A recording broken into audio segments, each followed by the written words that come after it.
Hello guys, അപ്പോൾ ഇന്നൊരു stitching വ്ലോഗാണ് കേട്ടോ. ഓണത്തിന് വേണ്ടിയിട്ടാണ് ചെയ്യണത്. ഞാനിപ്പോൾ ട്രെൻഡിങ് ആയിട്ടുള്ള കോഴ്സ് ടോപ്പും സ്കേർട്ടും ചെയ്യാമെന്നാണ് വിചാരിച്ചത്. ഇതാണ് കേട്ടോ ടോപ്പിന് എടുത്തേക്കുന്ന മെറ്റീരിയൽ. ഒരു ലൈറ്റ് പർപ്പിൾ ഷെയ്ഡായിരുന്നു കേട്ടോ. അതിൽ കാണുന്നത് കുറച്ച് വ്യത്യാസമുണ്ട്.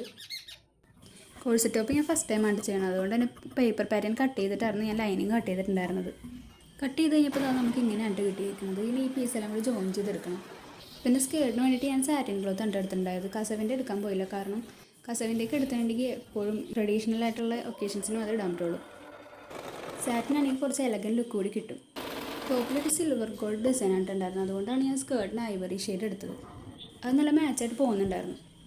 ശരിക്കും ഈ പേസ്റ്റിങ് ആദ്യം കട്ട് ചെയ്യേണ്ടിയിരുന്നു കേട്ടോ. പക്ഷേ കോട്ടൺ ലൈനിങ് ആണെങ്കിൽ പേസ്റ്റിങ്ങിൻ്റെ ആവശ്യമില്ലായിരുന്നു. അത് ഓർത്താണ് ഞാൻ കട്ട് ചെയ്യാണ്ടിരുന്നത്. പക്ഷേ ഞാൻ ക്രേപ്പ് ലൈനിങ്ങാണ് എടുത്തിട്ടുണ്ടായിരുന്നത്.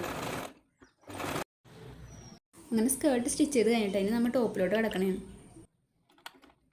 ഈ കോഴ്സ് ടോപ്പിൻ്റെ സ്റ്റിച്ചിങ്ങും കട്ടിങ്ങൊക്കെ ഞാൻ കുറേ റെഫറൻസ് നോക്കിയിട്ടുണ്ടായിട്ടാണ്. പക്ഷേ യൂട്യൂബിൽ കാണിക്കുന്നത് മിക്കതും മെഷർമെൻറ്റ് എങ്ങനെയാണ് ചെയ്യണമെന്നൊന്നും മനസ്സിലാകുന്നുണ്ടായിരുന്നില്ല. പിന്നെ ഞാൻ എൻ്റെ ഒരു ഐഡിയ വെച്ചിട്ട് ആണ് ചെയ്തത്. ചില മെറ്റീരിയൽസ് അയൺ ചെയ്യുമ്പോൾ കളർ മാറും. ചിലത് തിരിച്ച് പഴയ പോലെ ആവും, ചിലത് പക്ഷേ ആവില്ല കേട്ടോ.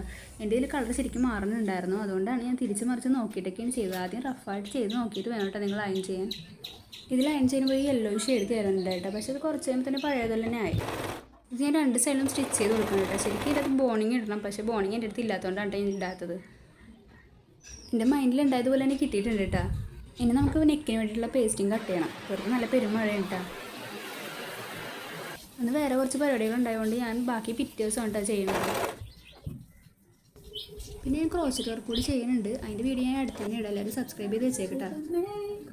അതുമാത്രമല്ല, ഈ സ്റ്റിച്ചിങ്ങിൻ്റെ ട്യൂട്ടോറിയൽ വീഡിയോ ആയിട്ട് വേണമെങ്കിൽ അതും കൂടി കമൻറ്റ് ചെയ്യണം കേട്ടോ. നെക്കിൻ്റെ പേസ്റ്റിങ് അറ്റാച്ച് ചെയ്യണം കേട്ടോ. ചെയ്ത് കഴിയുമ്പോഴത്തേക്കും നമ്മളൊരു ക്രോസ് പോലെ ചെറിയ കട്ട് ഇട്ട് കൊടുക്കണം കേട്ടോ.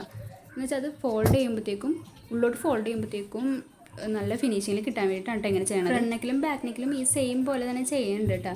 പിന്നെ സിബ് കൂടി അറ്റാച്ച് ചെയ്ത് കഴിഞ്ഞിട്ട് നമ്മൾ സൈഡ് ജോയിൻ ചെയ്ത് കൊടുക്കുന്നുണ്ട്. സിബ് അറ്റാച്ച് ചെയ്യുന്ന വീഡിയോ എടുക്കാൻ ഞാൻ വിട്ടുപോയി. പിന്നെ നമ്മൾ നെക്കിൽ പേസ്റ്റിങ് വെച്ചത് ഉള്ളിൽ ഹെമ്മിങ് ചെയ്തിട്ടാണ് വെക്കണം. എൻ്റെ മൈൻഡിൽ എന്താണ് ഉണ്ടായിരുന്നത് ആ ഒരു ഔട്ട്പുട്ട് തന്നെ എനിക്ക് കിട്ടിയിട്ടാണ്. ഇതായിരുന്നു ഫൈനൽ ലുക്ക്. എനിക്ക് ഒത്തിരി ഇഷ്ടമായി. നിങ്ങൾക്ക് ഇഷ്ടമെങ്കിൽ പറയണേ.